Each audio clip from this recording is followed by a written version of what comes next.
नमस्कार किसान भाइयों, एमडी किसान पॉइंट यूट्यूब चैनल में आपका स्वागत है। किसान भाइयों, ग्वार के भाव को लेकर इन दिनों चर्चा जोरों पर है। क्या ग्वार के भाव में जोरदार तेजी बनेगी? किसान भाइयों, इस पर करेंगे विस्तार से चर्चा। किसान भाइयों, ग्वार के भाव की बात करें तो इन दिनों ग्वार के भाव लागत के करीब बेमुश्किल से पहुंचे हैं, लेकिन चर्चा इतनी तेज बनी हुई है कि जैसे अप्रत्याशित कोई तेजी ग्वार के भाव में देखने को मिली हो। ग्वार की लागत की बात करें तो किसान भाइयों 5500 के करीब ग्वार पर लागत आती है और ग्वार के भाव किसानों को 8000 रुपये मिलने पर ही थोड़ा बहुत फायदा हो सकता है।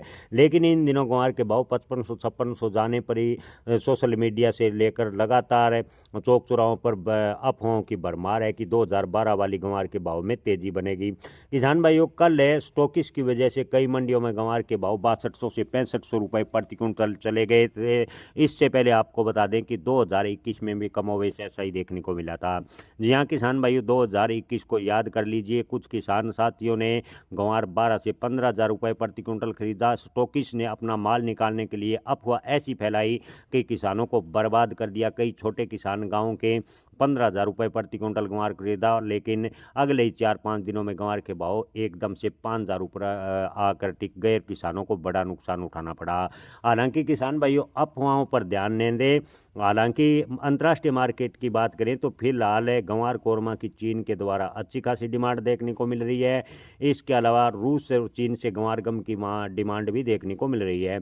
अगर कल वायदा 5700 से नीचे रहता है, वायदा में 5700 प्लस कल ग्वार के रेट नहीं हुए तो ग्वार के भाव में किसान भाइयों स्लो स्पीड से तेजी बनेगी। ग्वार के भाव में तेजी 2026 में अवश्य बनेगी, लेकिन ग्वार के भाव में अप्रत्याशित उछाल नहीं होगा। कल वायदा को देखकर ही अपनी फसल बेचने का निर्णय लें।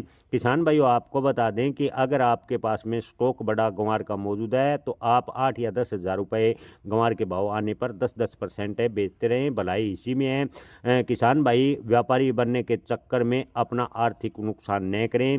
किसान भाइयों, फिलहाल की बात करें तो 2011-12 की बात करें तो 2011-12 कोई साधारण साल नहीं था। उस समय इंटरनेशनल डिमांड ग्वार की अच्छी खासी थी। ऑयल सेक्टर में ग्वार गम का ज़बरदस्त खपत देखने को मिली थी। इस समय आपको बता दें कि जो ग्वार गम का निर्यात हो रहा है वो खाद्य प्रसंस्करण में 48.6% उपयोग किया जा रहा है। यानी ऑयल ड्रिलिंग सेक्टर में ग्वार गम की डिमांड फिलहाल बेहद ही कम देखने को मिली है। खाद्य प्रसंस्करण और पेय पदार्थों में ग्वार गम की डिमांड लगातार देखने को मिल रही है। यानी ऑयल ड्रिलिंग सेक्टर में फिलहाल किसी भी प्रकार की ग्वार गम की कोई अप्रत्याशित तेजी या अप्रत्याशित उछाल अंतर्राष्ट्रीय मार्केट में देखने को नहीं मिल रहा। ऐसे में किसान भाइयों, आपको बता दें कि वायदा का संकेत समझें। कल अगर मान लीजिए कि वायदा फिसल गया तो ग्वार के भाव भी फिसल सकते हैं। ऐसे में किसान भाई जोखिम भरे कार्य न करें। किसान भाइयों, 2011-12 वाली तेजी 2026 में बन सकती है। अप्रत्याशित उछाल भी आ सकता है, लेकिन वो निर्भर करेगा कि अमेरिका के साथ जो टैरिफ को लेकर बातचीत है वो कहां तक पहुंचती है। अमेरिका के साथ अगर टैरिफ को लेकर समझौता होता है तो कई अन्य देश ग्वार गम में भारत से लेना शुरू कर देंगे, क्योंकि कई देशों ने अमेरिका के दबाव में फिलहाल भारत से व्यापार रोक दिया है। अमेरिका से सौदा होने पर ही ग्वार के भाव में अप्रत्याशित तेजी देखने को मिल सकती है। अन्यथा ग्वार के भाव की बात करें तो 10,000 रुपये के आसपास 2026 में जाने की उम्मीद ज़्यादातर निर्यातक बता रहे हैं। कि किसान भाइयों, आपको बता दें कि किसी भी फसल की भविष्यवाणी नहीं की जा सकती, सब संभावनाएं व्यक्त की जा सकती है। ऐसे में अपनी फसल बेचने व स्टॉक रखने का आखिरी निर्णय अपने विवेक से लें। जय किसान, धन्यवाद।